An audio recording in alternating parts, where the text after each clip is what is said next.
I was thinking it would be a good Sunday for you to write the sermon. What do you think about that? You know, it's been Christmas time, and I just didn't really have time to focus on it, you know. It's just a lot going on. Really is a lot going on. So I was thinking, how about you guys today? So what's the story of Christmas? Because in Unity we teach that, that was a joke, by the way. In Unity, just in case anyone's like, what a rat. Yeah. In Unity we teach that this story is our story, right? The birth story is our story. Yes, it's a story that has been passed down to us. Yes, it is sacred, you know, from time it has been relayed. And if you look at world religions, there is a version of the birthing of consciousness and the birthing of awakening in traditions throughout the world, right? So it is something that is implanted within people. It is something within us. But let's look just historically. What's going on? Who wants to just give us the nutshell? What is this birth story? What's going on? Historically, what's going on? Who's brave today? I want you to be brave. It can be wrong. It doesn't really matter right now. I mean, we can, you know, roll it around. Hi. Hi, Sally. Hi. So I'm going way back in human history. It really is that the shortest day of light, you know, happens over the solstice. And then we have the darkest night where the sun dies and then comes back after the third day and rises again. And that, again, is kind of the basis of a lot of the stories that we hear. We are one with the earth. So Beautiful. So the story goes way back. It's about emergence of the light, the emergence of the light. And then historically, stories were integrated, right? They were integrated. And in some religions, in some spiritualities, that can be disturbing, because it can, you know, wrestle with the story a little bit. But in Unity, we teach that we're all one, right? Oneness. So the God of all creation is the God of all creation. So that godness will find its way into any space, any people, any place, any time, no matter whether or not there were churches there at the time, no matter whether or not there was scripture, no matter what, right? It will emerge in you, through you, and as you, if it is truth, right? That's what Charles Fillmore told. And Charles Fillmore was notorious. In fact, if I was here giving today, what I usually do on this Sunday is I give bits from Charles Fillmore. But it's a little scary, it's a little touchy, because Charles Fillmore goes there. He goes there. He's like, you know, going back to the story, we're taking the solstice and we're bringing it into this, and this is what the people did. And then he lifts it up to us. And sometimes he goes there so strongly that I think, is that going to be okay for these days? I don't know. So what's happening historically in the time of Jesus? What's going on historically? What's the little story? Someone got a baby in the belly. Some kind of questions around that and how it happened. Because dad is like, wait a second. That wasn't me. Mom's like, it's God's baby. It's really special. It's coming. So pray about it and get ready.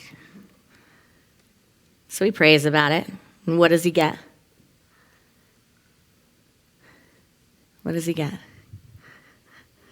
He gets some messages because he does some meditation.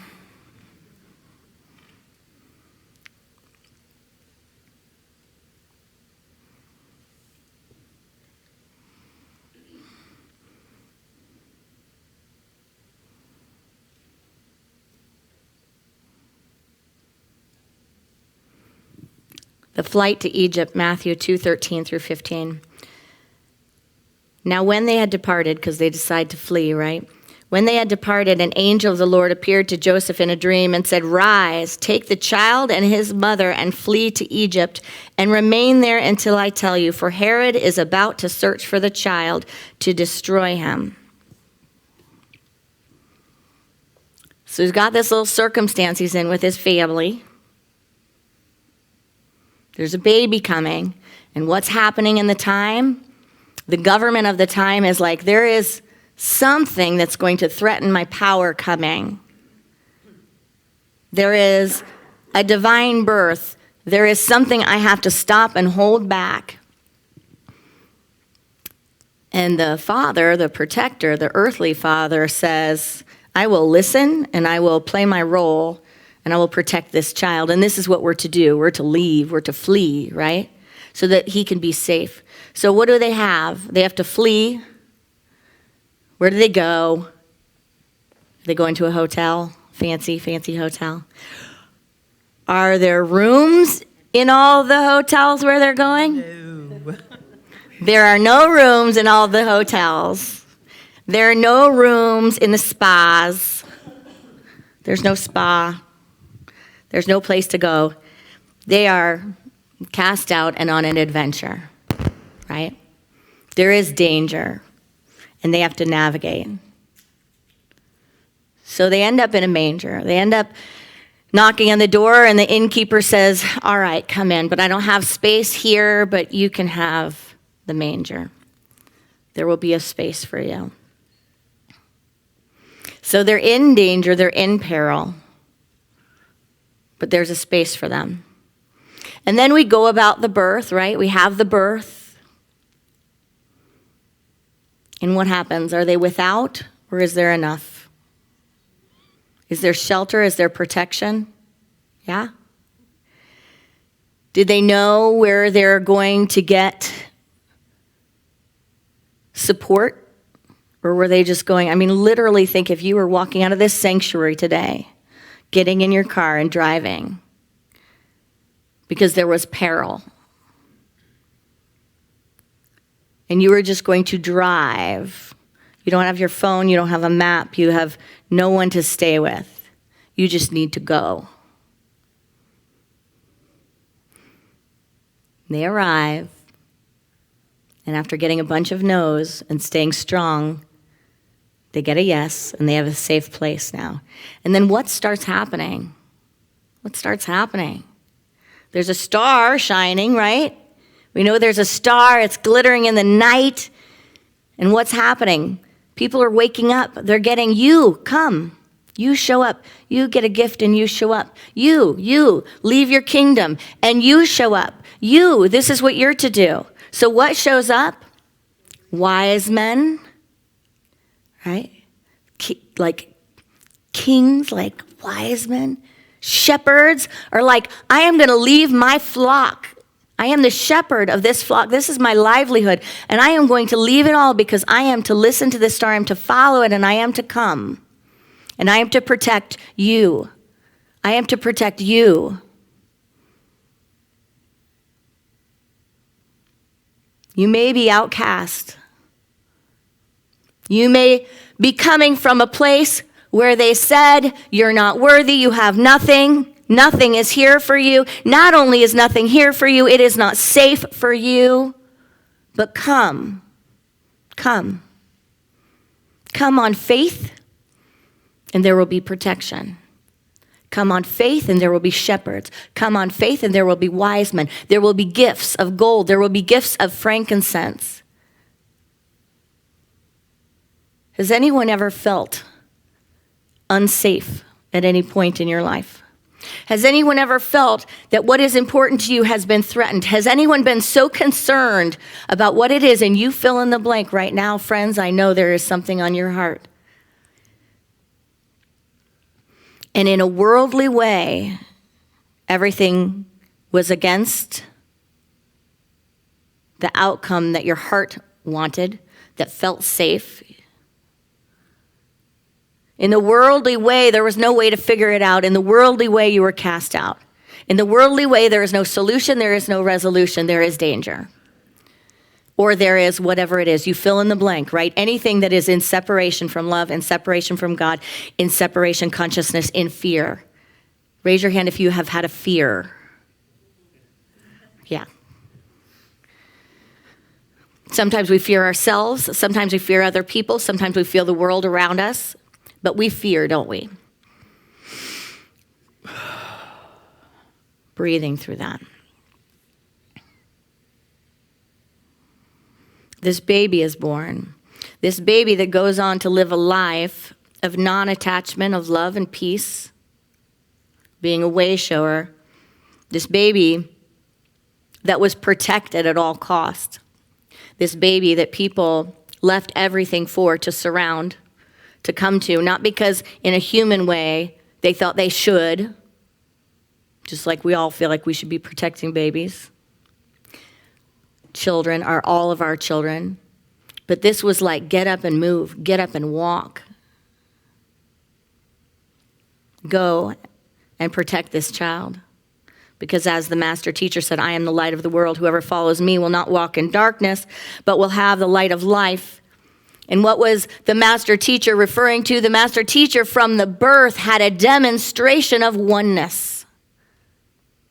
A demonstration of faith walking and living itself in real time. A demonstration that there is no earthly or human thing that can take you down if you walk in God. That in fact the very stars will align to care for your well-being. The right people will be there. So where in our lives do we doubt? Where in our lives are we walking in peril? Are we overcoming adversity? Are we sitting in the midst of the story of struggle and suffering and pain and limitation and separation when the Spirit of truth is writing a story of liberation? Because on a human level, this story is an awful story. It's brutal. It's sad. It's awful. And it's also the story of absolute liberation on a spiritual level that overcomes any sort of block, of barrier, of discord on a human level. And this story has been here for ages. And this story doesn't only show up in Christianity, it actually shows up in other spiritual practices, and it actually exists before and since time. It was demonstrated in the master teacher, and Jesus said, this is your story. I and the Father are one. I and the source are one. I and the divine are one. This is you too. Period. This is you too. And no hurdle, no thing to overcome can diminish your story. But what are we called to do? We have to bring it to right now. We have to bring it to today. And we have to recognize that we are that baby. Can we trust that we are that baby? Can we trust that if we are cast out, there will be a place for us and we will have our needs met? If you find yourself in the urgency of a situation, have faith and move forward. If you find yourself without all the answers like Joseph, trust and show up. If you find yourself called to follow a star, to celebrate the light, follow that star. At the birth of the awakening of the whole story, we have the birth of awakening. What does that tell us? Did Mary and Joseph stay and think, you know what? I'm gonna get funny. It's not funny. Let's get our guns and let's build up all the ammunition in the house. Let's get our friends. Let's get our stations ready. Let's stay right where we are and protect our house, and let's just do this, and let's just take down that government. Let's just take everything down. Let's, in a human way, some of us it's writing letters. Let's just write so many letters. Maybe it's something happening in our own life. Let me just fill that bank account. I just have to fill that bank account until I'm safe. I have to just run from this part of myself until I feel safe. This part of myself, I can't be with it. It's trying to destroy me. I have to run from it until I feel safe. Let me just try to manage everyone and everything around me until I think I have enough, right? Until I'm protected. How am I going to do this retirement thing? Whatever it is, there are 1,000,001 things on the heart of the human condition. And there's always one answer. You are the light of the world. Yes, the story in the human realm can be awful. It can be awful. There are people sitting next to you. There are people for our online congregation that are with you that are experiencing the most awful of awful. I hate to say it's true, but it's true. There's collective things that we're facing that feel like the most awful of awful. So what do? Do we get our human selves in there and do we just manipulate it? Do we just try to strong arm it? Manage it? That's not what we get with the story, is it? This story is our story. In fact, what happens, they set up boundaries. Guess what? I'm not safe to be around you, so I'm going to set up a boundary, right? I'm going to set up a boundary. They leave the area and they put up a boundary. Healthy boundaries, easy or hard? So is there a boundary for yourself that you're being called to? So they set up a boundary, and that's a removal, right? And then what's next? They start finagling anything? Do they break in when someone says there's no room at the end? Do they like kick someone out and go, we're coming in? No? Just keep walking. They just keep walking. In faith, they just keep walking. Knock, knock, knock. They have their needs. They have their intentions. They have their desire. They're listening. Move forward to the next thing. Take the next action. Do the next thing. But what they don't do is micromanage. It's like, whew. And then what happens? Are they the ones that create all the resolution? Like Joseph got on like, what's that, Travelocity or whatever, and is like, what can we afford? You got to have the smart person in the family that's like, last minute, let's get the deal. Let's get in the door. No. What happens next? The wise men show up, the shepherds show up, the food shows up, the warmth shows up. Everything shows up. Not that it was orchestrated by the baby. The baby didn't orchestrate all that, right? Or did he?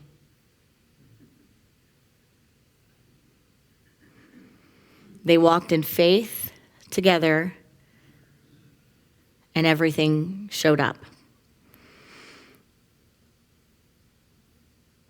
Can we hold the affirmation, light will emerge with no managing of my own? Want to say that together? Light will emerge with no managing of my own. Now, that doesn't mean sit on the couch and eat Doritos and pizza, though that is one of my very favorite things to do. It means be vigilant.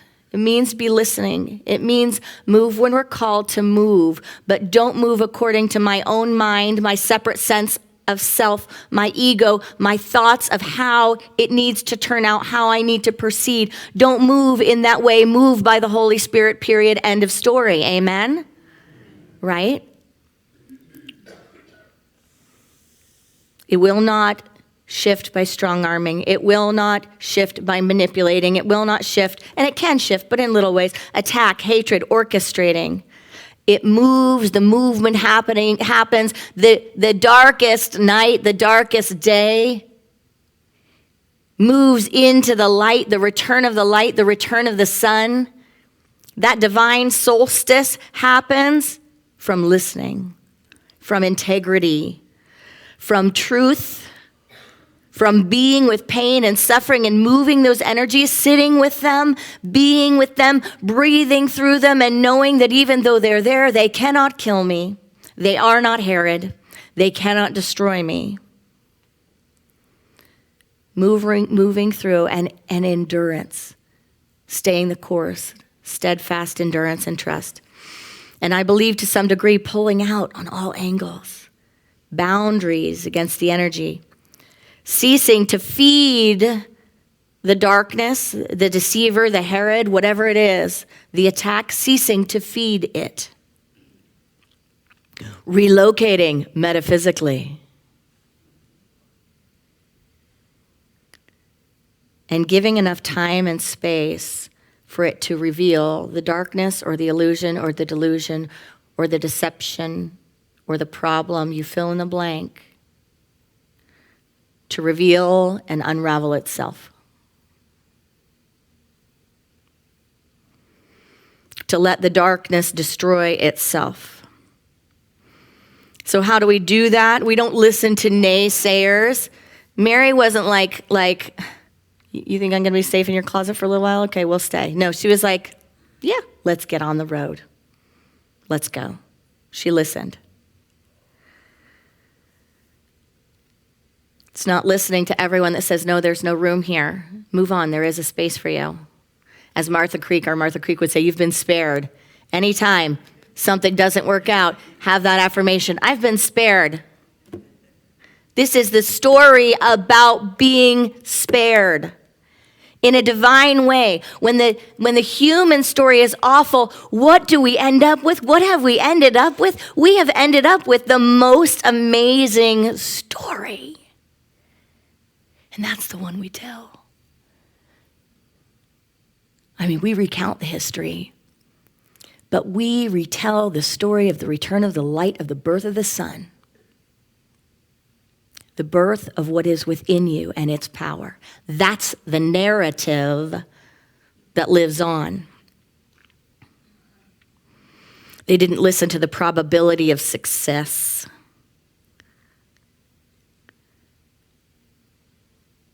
Are we willing to be vigilant, to be committed, to process, to allow a way to reveal itself?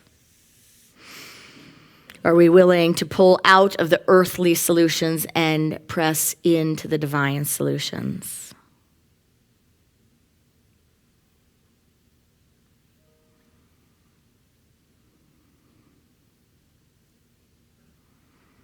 The Buddha taught the path of liberation, the path of overcoming. Jesus offered freedom from sin or freedom from error, as we teach in Unity, freedom from illusion, freedom from error, which is the ultimate form of spiritual liberation, because that error is the ultimate form of spiritual captivity. In John 8:36, it says, if the Son sets you free, you will be free indeed. Hinduism teaches that spiritual freedom comes through devotion and alignment with divine will, as seen in Krishna's protection and the promise of the Bhagavad Gita. What does it take? Faith and surrender. In all of these traditions, there's a common thread. Whether in the Buddha's transformative path, in Jesus' divine protection, or in Hindu reliance on the spiritual practice for protection. Each provides a pathway through the darkest situations, suffering, danger, and spiritual captivity. So are we willing to let this story be our story? You are the light of the world. It was demonstrated in and through and as this beautiful little baby and this very alternative family long, long ago. But that story is still telling itself.